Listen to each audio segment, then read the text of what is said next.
রাকেশ বাবু, একদম চমৎকার ফ্ল্যাট আছে। পুরো মুম্বাইকে এখান থেকে দেখতে পাবেন। পুরো শহরে এর থেকে সস্তায় ফ্ল্যাট আর পাবেন না। নিন ফার্নিচার আপনার, বসে থাকুন, টিভি দেখুন। দেখুন, আমি কাজের জন্য বেশিরভাগ সময় পুনেতে থাকি, তো মহিলাদের জন্য এই সোসাইটিটা সেফ তো? 100% সেফ। সিসিটিভি ক্যামেরা আছে, 24 ঘন্টা সিকিউরিটি গার্ড আছে, আর কোনো সমস্যা হলে আমিও তো আছি না। হ্যালো। হ্যালো দেবজানি, শোনো, আমি এখানে পার্লাতে এসেছি। এখানে একটা সুন্দর ফ্ল্যাট দেখেছি, তোমার পছন্দ হবে। Thank you so much Rakesh, finally আমি নরক থেকে মুক্তি পাবো। আচ্ছা শোনো না, আমিও ফ্ল্যাটটা দেখবো একটু। হ্যাঁ, অফকোর্স দেখবে। একটা কাজ করো, এক্ষুনি চলে এসো, ঠিক আছে? আচ্ছা শোনো, আলমারির মধ্যে আমি একটা ফাইল রেখেছি, ওখানে ডকুমেন্টস আছে এগ্রিমেন্টের জন্য, ওটাও নিয়ে আসবে। যদি ফ্ল্যাট পছন্দ হয় তো আজই এগ্রিমেন্ট করে নেবো। ওকে, এক মিনিট। রাকেশ, কোথায় রেখেছো ফাইল? আমি পাচ্ছি না তো। আরে ভাই, আমি তোমার জন্য একটা গোটা ফ্ল্যাট খুঁজে ফেললাম আর তুমি একটা ফাইল পাচ্ছ না? আর দেখতে পাচ্ছি না তো। না, কোথায় দেখছো দেবজানি? ডান দিকের আলমারির সেকেন্ড ড্রয়ারটার মধ্যে দেখো। পেয়ে গেছি। ওকে ওকে, ওই যে এগ্রিমেন্টের ফাইল, ওটা তো? পেয়েছো? চলো ঠিক আছে, ব্যাস আমি এখনই নিয়ে বেরোচ্ছি। ঠিক আছে, নিয়ে এসো। হ্যালো দেবজানি।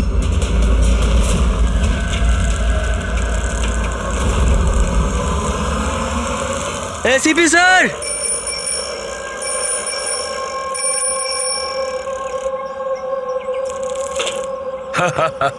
আরে জিমি, কেমন আছো বাবা? Morning sir. Good morning Jimmy. আজ হঠাৎ কি মনে করে? কেমন আছো? স্যার খুব ভালো আছি স্যার, একদম আপনার মতো। আমার মতন? স্যার যদি আপনার মতো থাকি তাহলেই তো বড় হয়ে আপনার মতো সিআইডি অফিসার হতে পারবো। আরে বাহ, আমার মতন অফিসার হবে? সিআইডি তে এসিপি হবে? সেটার জন্য অনেক পড়াশোনা দরকার, এক্সামের প্রিপারেশনটা খুব ভালো দরকার, তাই না? কেমন চলছে তোমার প্রস্তুতি? একদম দারুণ স্যার, আর এক্সামে তো স্যার খুব ইজি কোয়েশ্চেন আসে। ভেরি গুড, বসো বসো। স্যার এটা আমার স্ক্র্যাপ বুক স্যার, আমি এটার মধ্যে ক্রাইম হিস্ট্রি সলভ করেছি স্যার। মাই স্ক্র্যাপ বুক? এখানে ক্রাইম হিস্ট্রি আছে? হ্যাঁ স্যার, আপনি এটা দেখে আমাকে গাইড করুন না স্যার। স্যার আমি এখানে ইনফরমেশন অনেক আলাদা আলাদা জায়গা থেকে কালেক্ট করেছি আর সব সেভ করে রেখেছি স্যার, সব স্ট্যাম্প করে রেখেছি যাতে আমি সবকিছু একসাথে এক জায়গায় দেখতে পারি। আর স্যার এই যে এই পেজটা না, এখানে লেখা আছে যে কখন হয়েছে, কিভাবে হয়েছে, কোথায় হয়েছে। আর স্যার এর যে নেক্সট পেজটা না, ওটার মধ্যে একদম ফাইনাল ডিটেলস আছে। আচ্ছা, কিন্তু স্যার কিছু জিনিস মিসিং আছে যাতে আমি বুঝতে পারছি না কি করে হয়েছে। তো এই ক্রাইম এই বিল্ডিং এর আন্ডার কনস্ট্রাকশন হয়েছে? যে অপরাধ করেছে সে গম্ভীর করেছে, আর তুমি দারুণ কাজ করেছো। কিন্তু এই সব করার আগে লেখাপড়া ভালো করে করতে হয়, এক্সামে খুব ভালো নাম্বার পেতে হবে, তাহলে দেখবে তুমি একজন ভালো সিআইডি অফিসার হয়ে গেছো। যখন বড় হয়ে যাবে আমি তোমাকে গাইড করব ভালো সিআইডি অফিসার হওয়ার জন্য। Thank you sir. এবারে এই মিস্ট্রিটা আমরা কবে সলভ করব জানো? তোমার এক্সাম শেষ হওয়ার পরে আমরা দুজনে মিলে সলভ করব। না, ঠিক আছে স্যার, হ্যাঁ। Bye sir. By.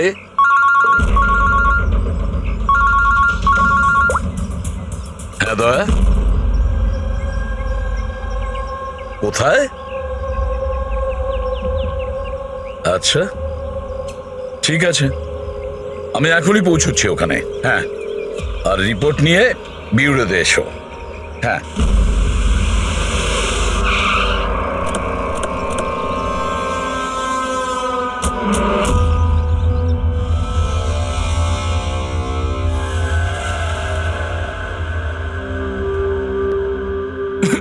Debjani, control yourself Rakesh. Rakesh control. Rakesh সামলাও নিজেকে নিজে। রাকেশ এক মিনিট, মিনিট please। দেখুন না কি হয়ে গেল। এখন তদন্ত চলছে, আমি বাইরে গিয়ে কথা বলছি। আমি বাইরে গিয়ে কথা বলছি, তোমরা ওকে বাইরে নিয়ে যাও। আরে আমি তো বললাম কথা বলবো। চলো যাও। রাকেশ, কন্ট্রোল ইয়োরসেলফ, সব ঠিক হয়ে যাবে।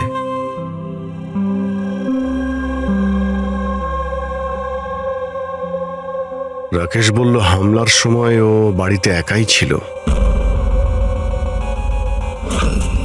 প্রচুর রক্ত বেরিয়েছে। এর গলায় যে 3টে দাগ আছে ওটা দেখে মনে হচ্ছে যে ধারালো অস্ত্র দিয়ে আঘাত করেছে একে। কিন্তু স্যার আঘাতটা তো ছুরির মনে হচ্ছে না। দাগটা অন্য কিছুর, গলার শিরা কেটে যাওয়ার কারণে এতটা রক্ত বেরিয়েছে। কিন্তু এই দাগগুলো দেখে মনে হচ্ছে যে কেউ আঘাত খুব কাছ থেকে করেছে। যদি কেউ ছুরি মেরেই থাকে তো খুনির পায়ের ছাপ নেই কেন? চারদিকে এত রক্ত ছড়িয়ে রয়েছে আর খুনি পায়ের ছাপ না রেখেই এখান থেকে গেল কি করে?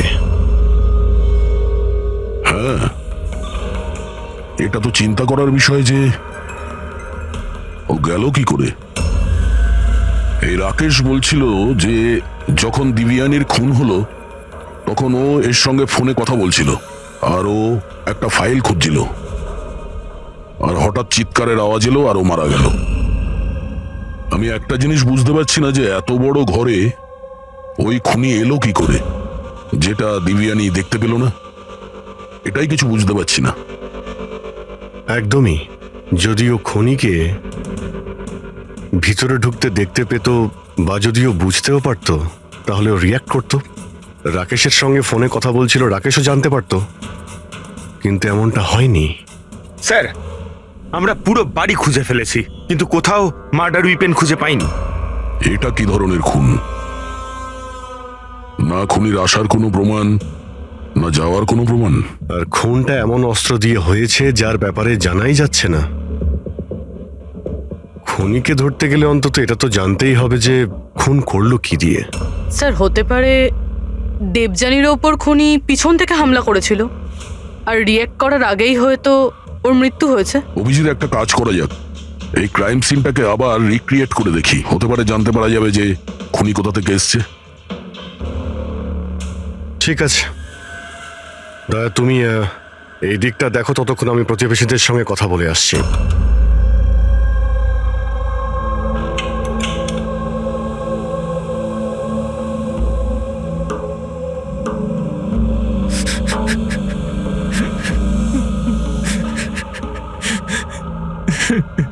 স্যার, যেই আমার বউকে খুন করে থাকুক ওকে ছাড়বেন না।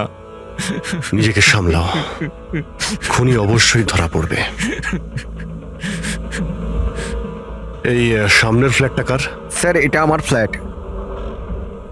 আপনি স্যার আমি অভিষেক আর এটা আমার ওয়াইফ প্রিয়া। Hi sir. আমরা এখানেই এই ফ্ল্যাটের সামনেই থাকি।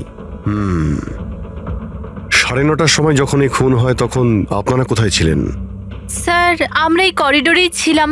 আমরা ব্যাস ঘরের দিকে যাচ্ছিলাম আর জোরে চিৎকার শুনলাম। হ্যাঁ স্যার, খুব জোরে। তখন আমরা এখানেই দাঁড়িয়ে গেলাম। এখানেই ছিলেন আপনি করিডোরে? হ্যাঁ স্যার। তখন ওই সময় কি কাউকে যেতে বা আসতে দেখেছিলেন? না না, স্যার। স্যার, আমরা তো কাউকেই দেখিনি। নো।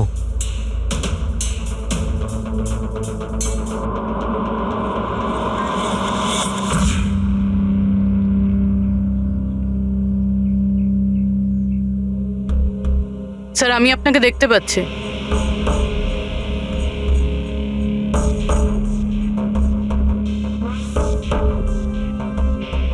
আমি আপনাকেও দেখতে পাচ্ছি।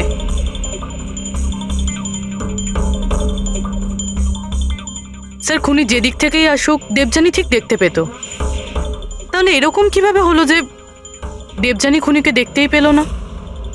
এটাই তো বুঝতে পারছি না পুরবি, যে খুনিকে দিব্যানী দেখতে পাইনি কেন। ভেতরে এসে খুব সহজেই মেরে চলে গেছে ও, আর এখানে হাতাহাতির কোনো চিহ্নই নেই।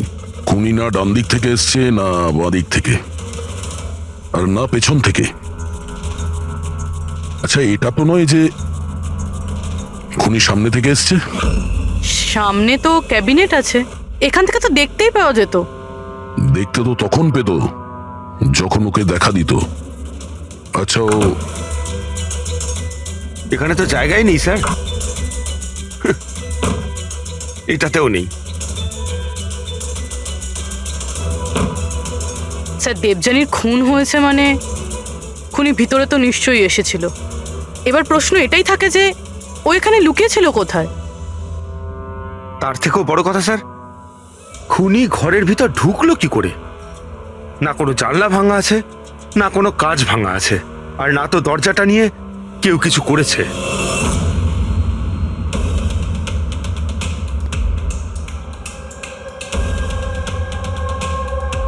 স্যার, ওই সময় আমি ডিউটিতেই ছিলাম।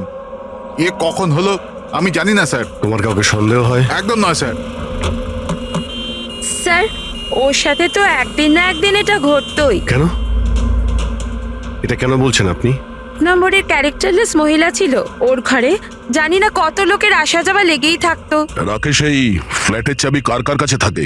স্যার একটা চাবি তো ঈশান বাবুর কাছে থাকে, উনি সোসাইটির চেয়ারম্যান। আর একটা চাবি সিমরানের কাছে আছে, যে দেবযানীর ছোটবেলার বন্ধু, আর ওই আমাদের ফ্ল্যাটটাকে রেনোভেট করেছিল। না বলে একমাত্র ওই আছে যে বাড়ির ভেতর ঢুকতে পারে। একটু সিমরানকে ডাকো। আমি এই সোসাইটির চেয়ারম্যান কিষান, আর ইনি আমার স্ত্রী ভূমি। স্যার, এই মহিলার জন্য পুরো সোসাইটি বিরক্ত ছিল। স্যার ব্যভিচারের সমস্ত সীমা পার করে দিয়েছিল। স্যার না জানে ওর কতগুলো প্রেমিক ছিল। আমার তো মনে হয় স্যার নিশ্চয়ই কোনো না কোনো প্রেমিকই ওর হত্যা করেছে। এক মিনিট। আমরা শুনেছি যে উনি খুবই সাধারণ হাউস ওয়াইফ ছিলেন। স্যার ও বিবাহিত ছিল, কিন্তু নিজের স্বামী রাকেশের সাথেও থাকতো না। এক্সকিউজ মি, আপনি প্লিজ আমার গাড়িটা পার্ক করে দেবেন? Yeah sure. Yeah.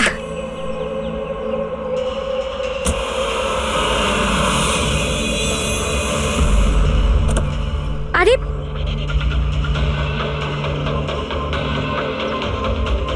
Thank you. What's your name? Abhinav. কোথায় থাকেন আপনি? ব্যাস এই বিল্ডিংয়েই। Thank you so much.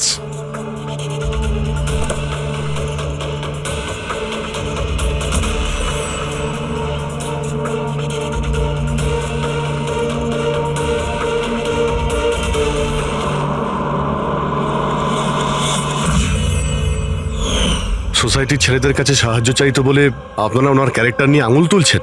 হ্যাঁ, যদি এরকম ব্যাপার না হতো তাহলে আমরা কেন আঙুল তুলবো? স্যার দেবযানীর সঙ্গে বাজে শ্রেণীর লোকেরা দেখা করতে আসতো, আর যখন এই কথাগুলো জানাজানি হতো তখন ও কথাটা এড়িয়ে যেত আর উল্টে লোকজনের বিরুদ্ধে হ্যারাস করার অভিযোগ আনতো। স্যার সিমরান। সিমরান, এই ঘরের একটা চাবি তোমার কাছে থাকে? হ্যাঁ স্যার। স্যার শুধু চাবিটা আমার কাছে বলে আপনি আমার সন্দেহ করছেন? দেবযানী আমার ছোটবেলার বন্ধু, আমি ওর খুন করিনি।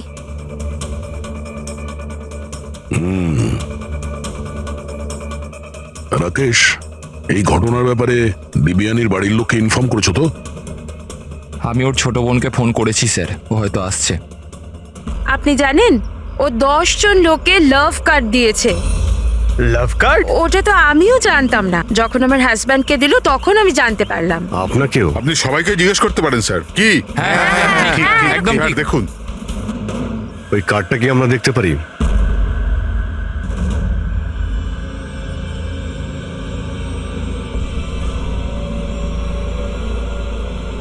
স্যার আমি এসব ব্যাপারে কিছুই জানি না। আমি আমার কাজের জন্য পুনেতেই থাকি, আর মাসে হয়তো 3-4 বারই বাড়িতে আসতে পারি। এত কিছু ঘটে গেছে রাকেশ, আর তুমি আমাদের বলছো কিছুই জানো না? এটা কিভাবে সম্ভব? না স্যার, আমি সত্যিকারেরই কিছু জানি না, কিন্তু দেবযানীকে কিছুদিন ধরেই খুব বিরক্ত লাগছিল। আসলে ও এই সোসাইটিতে থাকতে চাইছিল না। এর কারণ কি? স্যার আশপাশের লোকদেরও পছন্দ করতো না, বলতো করে নাকি খুব আনফ্রেন্ডলি আর রুড। এমনকি ওর ঘরটাও খুব একটা পছন্দ হতো না। ইনফ্যাক্ট ওর কথাতে আমি আজ সকালেই একটা নতুন ফ্ল্যাট বুক করেছিলাম। আমি জানতাম না যে আমার বউয়ের ক্যারেক্টারের লোক এইভাবে আঙুল তোলে।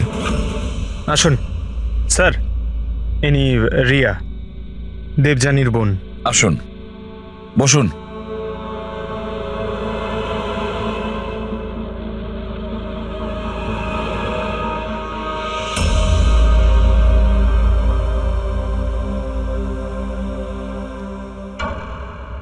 স্যার আমি আপনাকে একটা কথা বলতে চাই। যেভাবে সবাই খারাপ কথা বলছে না আমার দিদির ব্যাপারে, ও এরম ছিল না স্যার। আমি জানি এটা কে করেছে। কে করেছে এটা?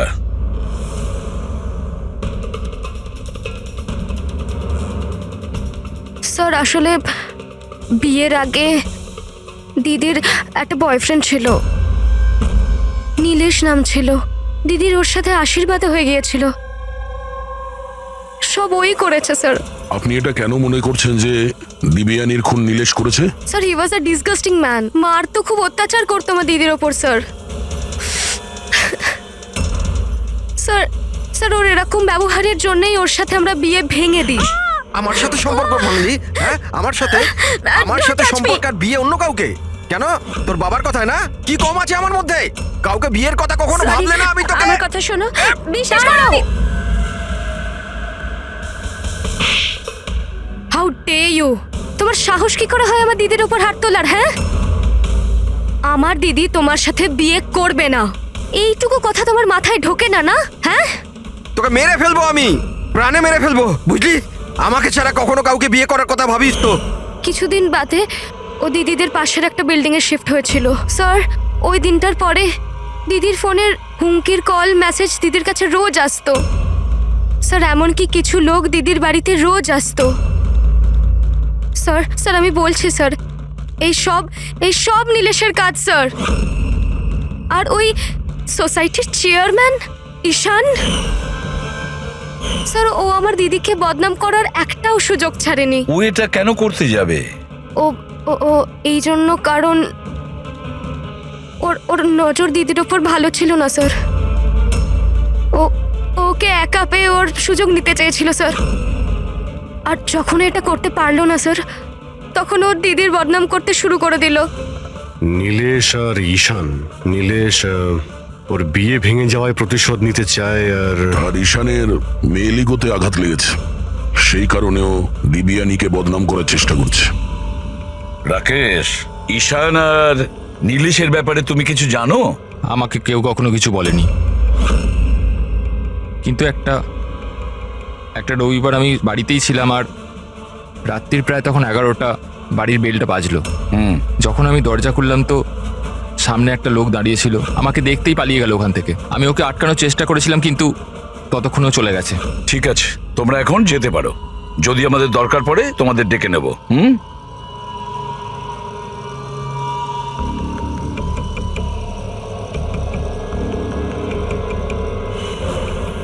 ঈশান, নীলেশ আর সেই লোকটা যে রাত্রিবেলা দেবযানীর ঘরে এসেছিল, খোঁজ নিতে হবে এই তিনজনের ব্যাপারে।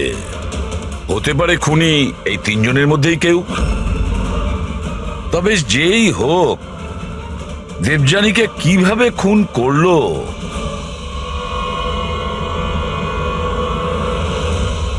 বস, দেবযানীর ওপর খুব ছুঁচলো ধারালো জিনিস দিয়ে আঘাত করা হয়েছে। যে 3টে ক্ষত আছে, এই যে এই কাঁধের ওপর, এর কারণে ওর নার্ভ কেটে গেছে। আর এই যে 2টো ক্ষত কাঁধের ওপর, অদ্ভুত ব্যাপার হচ্ছে এই যে 3টে ক্ষত আছে, এগুলো একে অপরের থেকে সমান দূরত্বে আছে। আর একটা সারপ্রাইজিং ব্যাপার, এই 3টে ক্ষতর ডেপথ একেবারে সমান, 3 ইঞ্চি। হয়তো খুনি খুন করার জন্য একই অস্ত্র ব্যবহার করেছে, আর হয়তো সমানভাবে আঘাত করেছে, তাই ক্ষতর পরিমাণ একই, 3 ইঞ্চি। হতে পারে, এরকম হতে পারে, কিন্তু এখানে এই কেসটাতে নজর করবার মতো বিষয় হচ্ছে যে দেবযানীর যে ক্ষতগুলো আছে তাতে কোনো অ্যাঙ্গেল নেই। এই আঘাত পুরো ওপর থেকে করা হয়েছে, সোজা, এইভাবে সোজা। আঘাতের সময় দেবযানী দাঁড়িয়েছিল, আর হিল সহ এর হাইট হবে প্রায় 5 ফিট 7 ইঞ্চি। আর ওকে এইভাবে আঘাত করার জন্যে খুনির হাইট হতে হবে কম করে 6 ফুট 2 ইঞ্চি, তবেই এরকম আঘাত হবে, না হলে নয়। দেখো সালুকে, খুনির উচ্চতা যদি 6 ফুটের বেশি হয়, তাহলে ক্যাবিনেটের মধ্যে কি করে লুকিয়ে থাকবে? আর লুকিয়ে আঘাতও করতে পারবে না। আর সে যদি দেবযানীর পেছন দিক দিয়ে কেউ আসে, তাহলে দেবযানী জানতে পেরে যেত, আর সে তখন নিজেকে বাঁচানোর চেষ্টা করত। এখন প্রশ্ন হলো, সে খুনটা করলো তো করলো কিভাবে? আর স্যার, যদি কোনো লোক দরজা বা জানালা দিয়ে ভিতরে ঢুকতো বা বাইরে বের হতো, তাহলে কেউ না কেউ তোকে দেখতে পেত। কেউ তো দেখতেই পায়নি।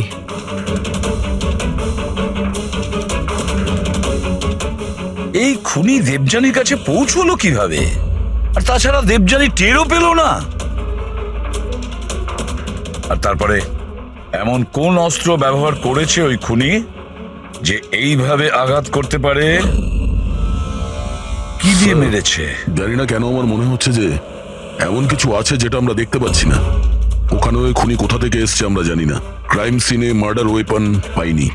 এমন মনে হচ্ছে যে ওই যে ক্যাবিনেট আছে স্যার, ওর মধ্যেই দিবিয়ানের মৃত্যুর রহস্য লুকিয়ে আছে স্যার। আবার গিয়ে একবার দেখা যাক স্যার, কোনো প্রমাণ পাই কিনা। ঠিক বলেছো দয়া। ফেডরিক, একটা কাজ করো, তুমি ওই সোসাইটিতে গিয়ে ওই সোসাইটিতে যে কয়জন লোক আছে যারা 6 ফুটের থেকে লম্বা, তাদের সবার লিস্ট নিয়েছো। আর তাছাড়া এটাও খবর নাও যে দেবযানীর বাড়িতে রাত্রি 11টার সময় কে এসেছিল যে রাকেশকে দেখে পালিয়ে গেছে। দেবযানীর পুরো ফোন রেকর্ড চেক করো, ল্যান্ডলাইনের রেকর্ডও আর মোবাইল ফোনের রেকর্ডও। আর আমরা এই ঈশান আর নীলেশের সঙ্গে কথা বলি।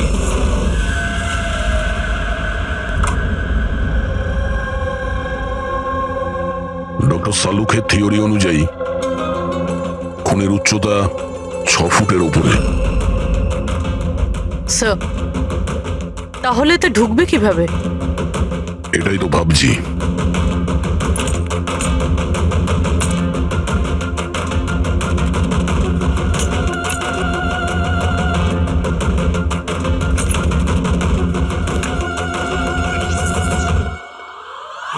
স্যার এই সেলফের ভেতর তো দেখছি ভালোই জায়গা রয়েছে।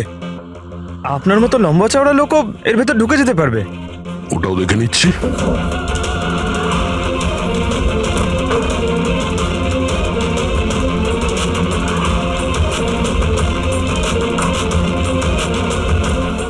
যদি এই সেলফগুলো বার করে আমার মতো লোক ওইখানে ধরে যায়, হতে পারে খুনিও এখানে ছিল। স্যার তাহলেও তো এই প্রশ্নটাই থেকে যাচ্ছে যে দেবযানী খুনিকে দেখে ফেলতো আর চেঁচাতো। কি দেখছেন স্যার? ক্যাবিনেটের মধ্যে কোনো মেকানিজম নেই তো, যার জন্য দিবিয়ানির খুন হয়েছে, কিন্তু এরকম কিছু দেখতে পাচ্ছি না তো। স্যার খুনি কোনো প্রমাণ ছাড়েনি। মার্ডার ওয়েপনও খুঁজে পাচ্ছি না। দিবিয়ানির খুন কি করে হলো এটাও বুঝতে পারছি না। দিবিয়ানির খুন হলো কি করে? একটা কাজ করো, এই ক্যাবিনেটের মধ্যে যতগুলো আঙুলের ছাপ আছে সব নিয়ে নাও। হতে পারে দেবযানী তার খুনিকে দেখেছিল, কিন্তু সে বেঁচে নেই যে আমাদেরকে বলবে। কে কে হতে পারে খুনি, আর দেবযানীকে মারলো কিভাবে? কিভাবে মারতে পারে? খুনি খুবই চালাক স্যার।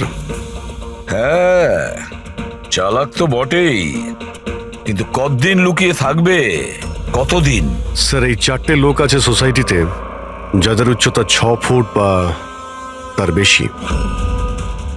অভিষেক, ঈশান, ওয়াচম্যান, ভূমি।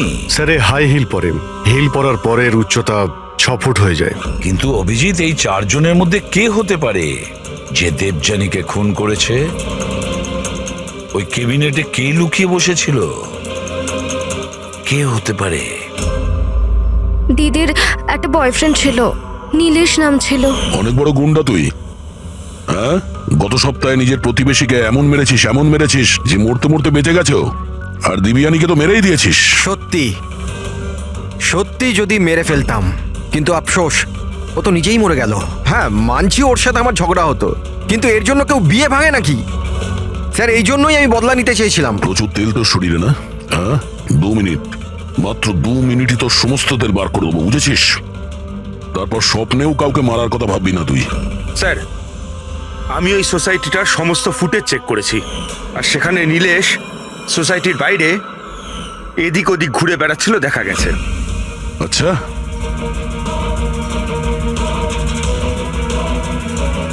কি করতে যেতিস ওখানে?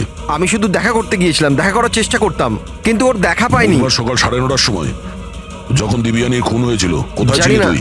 জানি না স্যার, আমি রাতে একটু বেশি খেয়ে ফেলেছিলাম, তাই আমার মনে আসছে না। মনে করার চেষ্টা কর, খুব ভালো করে চিন্তা কর, স্মৃতিশক্তি ফিরিয়ে নিয়ে আয়, না হলে তোর এমন হাল করব তুই নিজেকে চিনতে পারবি না, বুঝলি? ফ্রেডি চল। ঈশান, তুমি দিবিয়ানিকে সার্টিফিকেট দিচ্ছিলে, ক্যারেক্টার সার্টিফিকেট, হ্যাঁ? নিজের ব্যাপারে কি বলবে তুমি? আমি কিছু বুঝতে পারলাম না স্যার। আমরা সবকিছু বুঝে গেছি। দিবিয়ানি তোমায় পাত্তা দেয়নি, তাই ওকে বদনাম করে দিয়েছো পুরো সোসাইটিতে। সবকিছু ঠিকঠাক বল, না হলে আমি। স্যার ওই সমস্ত পুরুষের সাথেই ঘোরাফেরা করতো, তো আমি ওর সাথে কাছাকাছি হওয়ার চেষ্টা করেছিলাম, কিন্তু ও আমাকে এড়িয়ে যেত। তখন আমি ভাবলাম যে আমি এর বদলা নেব। আর বদলা নেওয়ার চক্করে ওকে মেরেই দিলে? না স্যার, আমি ওকে মারিনি, আমি তো শুধু ওকে ধমকেছিলাম ভয় দেখাতে। তোমার কাছে ওর ফ্ল্যাটের চাবিও তো ছিল, হ্যাঁ? মানে তোমার কাছে উদ্দেশ্যও ছিল আর উপায়ও ছিল, হ্যাঁ? কিন্তু স্যার যখন ওর মৃত্যু হয় তখন তো আমি সোসাইটির ওয়াটার পাইপ ঠিক করছিলাম। আপনি চাইলে যে কাউকে জিজ্ঞাসা করতে পারেন। আমরা জেনেই যাব।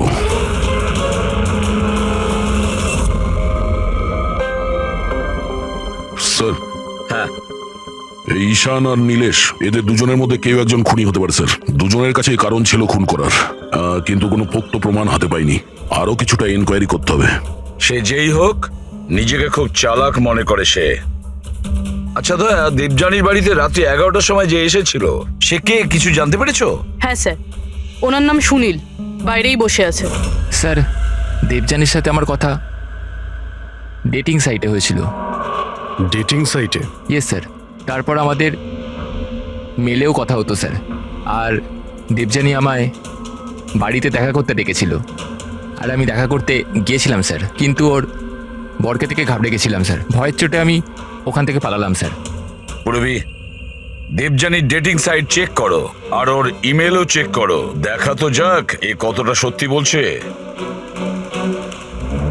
স্যার, স্যার দেখুন, দিদির ফোনে কেউ জীবন নামের ব্যক্তি বারবার ফোন করছে আর উল্টোপাল্টা কথা বলছে। আপনি একবার দেখে নিন স্যার। দেখি তো এর নাম্বার কি আছে।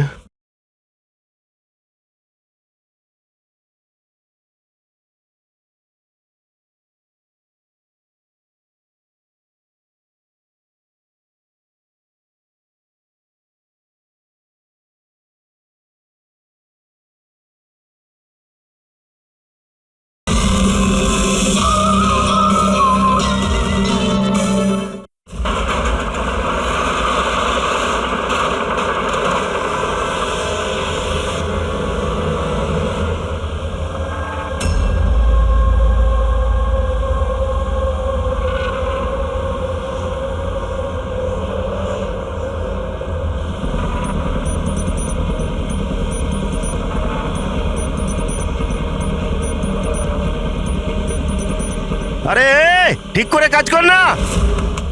আরে বললাম না এত তাড়াতাড়ি কাজ হবে না। আমরা তোমরা কি বিল্ডারের লোক হও আর যেই হও, বললাম তো এত তাড়াতাড়ি কাজ হবে না। সময় তো তোর শেষ হয়ে এসেছে, বুঝলি? আগে এটা বল, দিবিয়ানিকে কিভাবে জানিস তুই? দেবযানী? হ্যাঁ, কে দেবযানী? একদিন অন্তত 10 বার ফোন করতেই আর বলছিস এখন কে দিবিয়ানি? স্যার কারা আপনারা? আমরা তারাই যাকে দেখে অপরাধী কাঁপে, CID. Sir sir sir sir, আমি কিচ্ছু করিনি। আমি সত্যি বলছি, আমি কিচ্ছু করিনি। কিচ্ছু করিসনি? দিবিয়ানির খুন করেছিস আর বলছিস কিছু করিসনি? আমি দিবি গেলছি স্যার, আমি খুন করিনি, বিশ্বাস করুন স্যার। খুন না করলে 10 বার করে ফোন করতিস কেন? স্যার অ্যাকচুয়ালি আমি দেবজানুর নাম আর নাম্বার পেয়েছিলাম, সেই জন্য মাঝে মধ্যে ভেবেছিলাম বিরক্ত করবো, আর কিচ্ছু নয় স্যার, বিশ্বাস করুন, আর কিচ্ছু নয়। কে দিয়েছে তোকে এই নম্বর? আমি সত্যম কমপ্লেক্সে কিছু কাজের জন্য গিয়েছিলাম, তো বাথরুমের দেওয়ালে ওর নাম আর ফোন নাম্বার লেখা ছিল স্যার। তো আমি ওকে ফোন করি, কিন্তু আমাকে বকতে থাকে।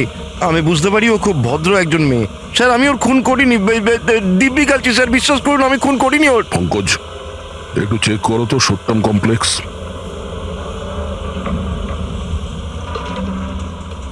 স্যার এটা তো কমার্শিয়াল বিল্ডিং, অনেক অফিস রয়েছে এখানে।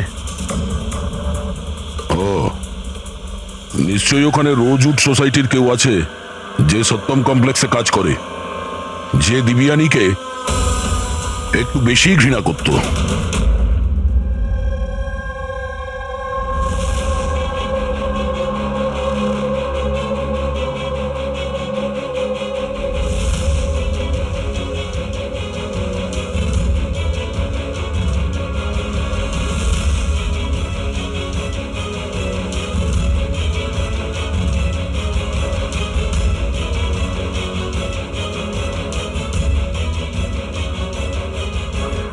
জিম্মি, আরে জিম্মি বাবা, এইসব কি করছো তুমি? সামনে তোমার পরীক্ষা আছে। দেবযানীর মার্ডার মিস্ট্রি সলভ করছি মা। কি? আগে ম্যাথের কোয়েশ্চেন পেপার তো সলভ করো। আমি কিছু বলছি তোমার। মা প্রথম পেপারটা ফিজিক্সের, আর এই মার্ডারটা কিছুটা ফিজিক্সের লজিক কাজ করেই হয়েছে। তোমার এই লজিক না, এতে আমি বিরক্ত হয়ে গেছি। এখন এই লজিক গিয়ে তুমি এসিপি স্যারকে বোঝাবে, আর তারপর উনি আমায় ফোন করে তোমার নামে নালিশ করবেন। মা যখন এসিপি স্যার আমার কমপ্লেন করবে না, তখন ওনার সামনেও এমনি একটু বকে দিও। হ্যাঁ, সিআইডি অফিসার হওয়ার কথা বলছো আর নিজের মাকে মিথ্যে বলার ট্রেনিং দিচ্ছ, তাই না? এখন আমি গিয়ে এসিপি স্যারকে এটা নালিশ করবো, দাঁড়া। মামা আমি জানি তুমি স্যারের কাছে নালিশ করবে না। আচ্ছা, কারণ তুমি তো ওয়ার্ল্ডের বেস্ট মম, তাই না মা? না না, আরে ছাড়, আরে জিবি, আরে তুমি ছাড়। বলবে না মা? আরে না না না, তুমি বলবে না? তুমি আর মা আমি গিয়ে এখনই বলছি, এখনই দাঁড়িয়ে তুমি যা। বলবে না?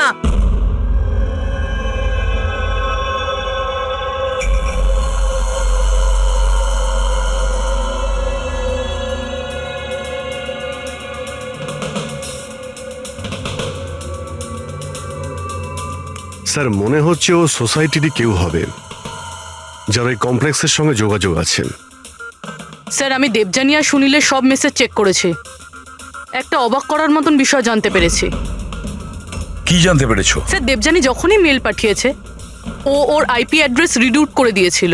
রিরুট মানে কোন কম্পিউটার থেকে মেসেজ পাঠানো হয়েছে সেটা যেন কেউ জানতে না পারে। আর তাছাড়া স্যার একবারেই দেবযানী নিজের আইপি অ্যাড্রেস বদলাতে ভুলে গেছিল। এতে অবাক হওয়ার কি আছে? স্যার ব্যাপারটা হলো যে ওই অ্যাড্রেসটাও দেবযানীর নয়, কার ওটা?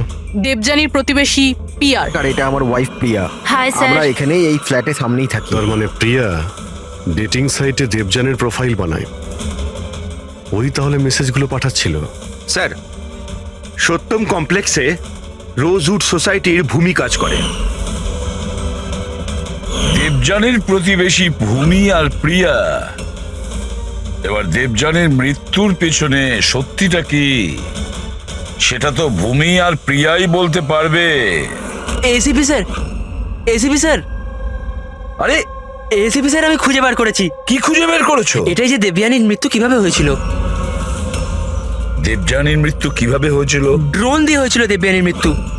ড্রোন থেকে? ইয়েস স্যার, এই দেখুন স্যার, আমার মনে হয় ওই ড্রোনটা এই জানলাটা দিয়ে ভেতরে এসেছিল আর ওই ড্রোনটায় নাইস লাগানো ছিল আর কিলার ড্রোনটাকে রিমোট দিয়ে কন্ট্রোল করেছে আর ওটা দিয়ে মেরেছে ওনাকে। জিমি, যদি ড্রোন দিয়ে দেবযানীকে মারা হয়ে থাকে তাহলে ড্রোন আসার শব্দ তো ও পেত আর ও ড্রোন থেকে নিজেকে বাঁচানোর চেষ্টা করত, তাই তো? হ্যাঁ স্যার, এটা তো আমি ভাবিনি। হ্যাঁ, কিন্তু স্যার এরকম হতে পারে যে ও স্পাইডারম্যানের মতন ওপরে আটকে বসেছিল, তাই উনি ওকে দেখতে পাননি আর যখন উনি এলেন তখন ও মেরে দিল। জিমি, তুমি পড়াশোনা কম আর সিনেমা বেশি করে দেখছো। তুমি নিশ্চয়ই স্কুলে পড়েছো যে যে জিনিসই ওপরে যায় সেটা নিচে আসতেই হয়। কেন বলো? গ্র্যাভিটির কারণে, মাধ্যাকর্ষণ শক্তির জন্য। যাও, মন দিয়ে পড়া করো, পরীক্ষার জন্য রেডি হও। হ্যাঁ, আমরা এখন কাজে বেরোচ্ছি। বা ভাই, বাই। আমি ফিরে আসবো, ফিরে আসবো।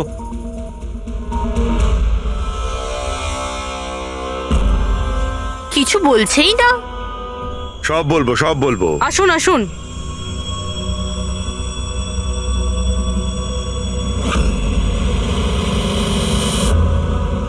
স্যার, আমাদেরকে এখানে কেন রাখা হয়েছে? খুব শখ ছিল তোমার না ডেটিং সাইটে অন্যের প্রোফাইল বানানো? হ্যাঁ, স্যার, আমি কিছু বুঝতে পারলাম না। তোমাদের লজ্জা হওয়া উচিত। একজন মেয়ে হয়ে আরেকজন মেয়েকে তোমরা বদনাম করতে চাইছিলে।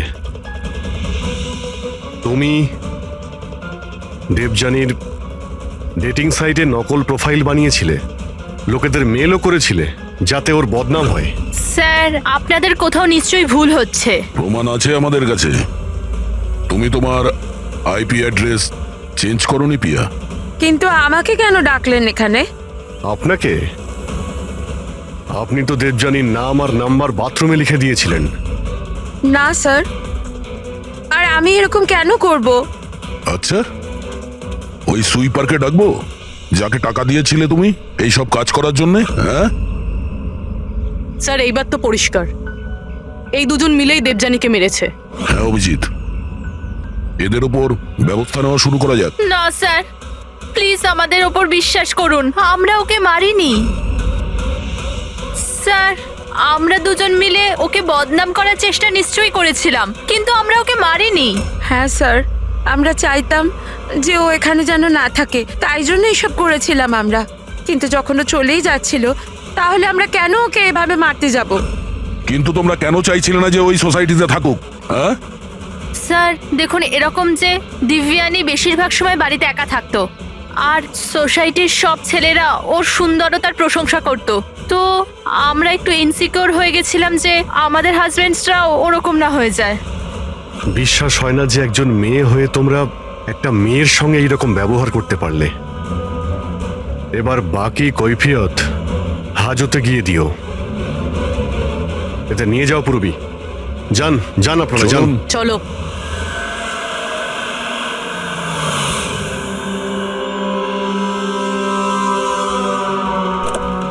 হ্যাঁ স্যার, জানতে পারলেন কিছু? আমি ওই কাবারটা খুব ভালো করে চেক করেছি, কিন্তু ওখানে দেবযানী আর রাকেশের আঙুলের ছাপ ছাড়া আর কারোর আঙুলের ছাপ পাইনি। আর ওই আঙুলের ছাপগুলো শুধু নবের ওপর ছিল, দরজা নবের ওপর, আর কোথাও নয়। মানে ক্যাবিনেটের মধ্যে কেউ বসেছিল না? না, এরকম তো কোনো প্রমাণ পেলাম না। এই কেসটা তো সমাধানের বদলে সমস্যায় ফেলছে আমাদের। খুনি যদি ক্যাবিনেটে না থাকে তাহলে কোথায় ছিল? আর খুনি এই খুনটা করলো কিভাবে?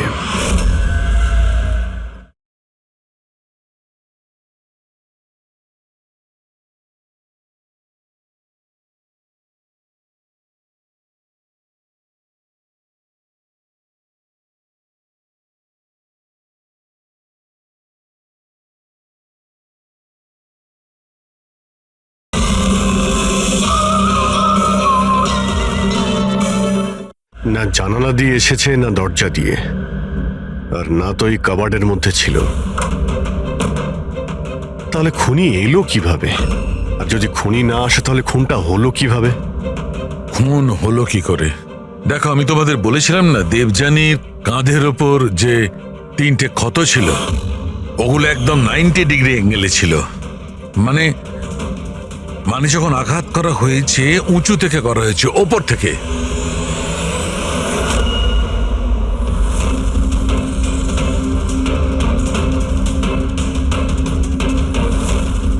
উপর থেকে নিচে। ফ্রেডরিক, তুমি এই লাইটগুলো অন করো তো। আরে 3টে বাল্ব তো জ্বলছেই না, ফিউজ হয়ে গেল নাকি এগুলো? ফিউজ তো উঠতে পারে না, ঝাড়গুলো নতুন, এর মধ্যেই লাগানো হয়েছে। দেবযানীর কাঁধের উপরে 3টে ক্ষত ছিল, আর এটা 3টে বাল্ব অফ। ফ্রেডরিক, তুমি এগুলো নিচে নামাও তো। বোধহয় দেবযানীর মৃত্যুর রহস্য এর মধ্যেই রয়েছে।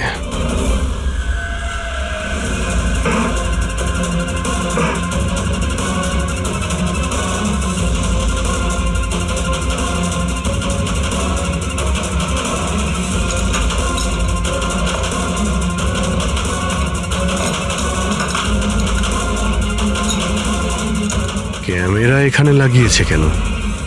এই হচ্ছে ওই হাতিয়ার যা দিয়ে খুন হয়েছে, রক্ত লেগে আছে এতে। আর এই দ্বিতীয়টা, আর এটা এই তারের সঙ্গে যুক্ত করে রেখেছে, আর এর সাহায্যেই এটা তীরের গতিতে নিচে নামে, দেবযানীকে মার্ডার করে, আর উপরে গিয়ে বাল্বের সঙ্গে ফিট হয়ে যায়।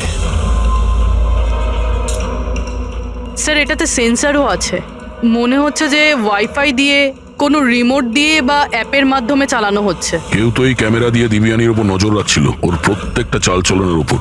আর যেই দিবিয়ানি এই রুমে এসছে এই ঝাড়ের নিচে, ওর অ্যাপের সাহায্যে এই হাতিয়ারকে নিচে ছেড়ে দিয়েছে, আর সেটা সোজা দিবিয়ানির গায়ে লাগে, ও মারা যায়। আর সেই জন্যেই খুনিকে আমরা না যেতে দেখেছি না আসতে। আর দেখবই বা কি করে?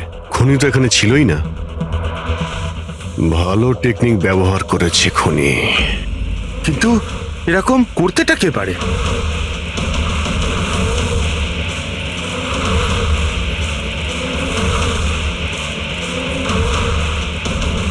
স্যার, খুনিকে চিনতে পেরে গেছি।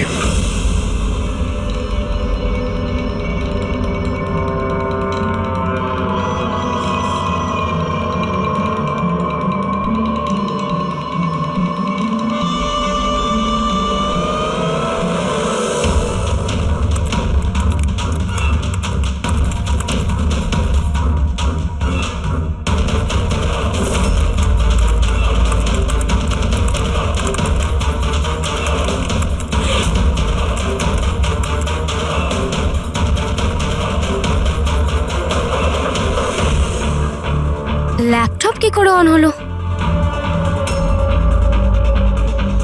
Suicide note?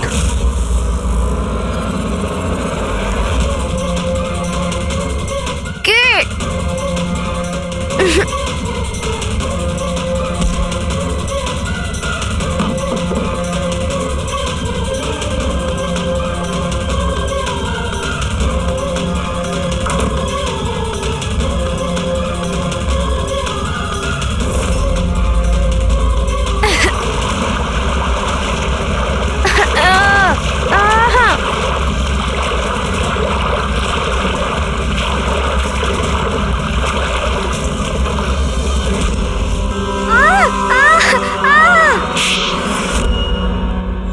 স্যার ম্যাডামের ফ্ল্যাট পছন্দ হয়েছে তো?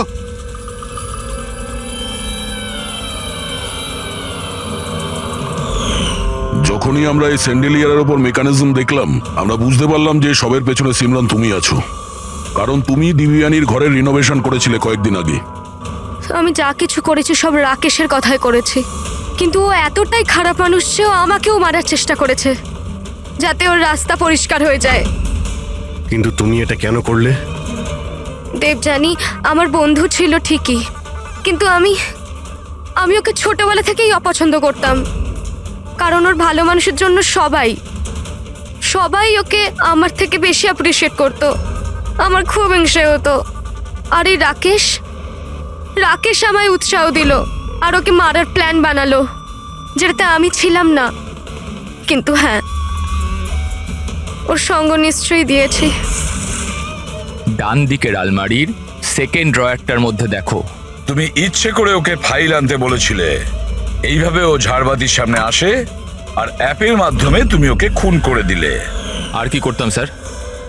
ওই মহিলার সাথে সারা জীবন থাকতাম? জানি না কতজনের সাথে। স্যার ওর ক্যারেক্টার ঠিক ছিল না। বিয়ের পরে ওর 10খানা অ্যাফেয়ার ছিল। আমি তো ছাড়তেই চেয়েছিলাম, কিন্তু ফ্যামিলির প্রেশারের জন্য সেটাও করতে পারছিলাম না। এভাবে কি করে ও আমার জীবনটা বরবাদ করে দেবে? মেয়েদের কোনো শাস্তিও হয় না। স্যার আমি ওর থেকে মুক্তি চেয়েছিলাম, সেই জন্য আমি ওর মৃত্যুকেই নিজের রাস্তা বানালাম আর সিমরানের ছোটবেলার হিংসাকেও কাজে লাগালাম। শুধু একটা সন্দেহের কারণে তুমি ওকে মেরে দিলে? স্যার সন্দেহ ছিল না, আমি জানতাম। শুধু 1-2 নয়, পুরো সোসাইটি ওর কাণ্ডকলাপ আলোচনা করতো। আর আমি নিজেও যখন আমি বাড়িতে থাকতাম, তখন রাতের বেলা জানি না অচেনা ছেলেরা ওর সাথে দেখা করতে আসতো। এরকম মহিলার সাথে কেউ কি করে থাকবে স্যার? এটা তুমি কি করেছো রাকেশ? নিজের সহজ সরল স্ত্রী দেবযানীকে সন্দেহ করে ওর প্রাণ নিয়ে নিলে। জীবনের যেটুকু সুখ বাকি ছিল সেটাও তুমি নিয়ে নিলে।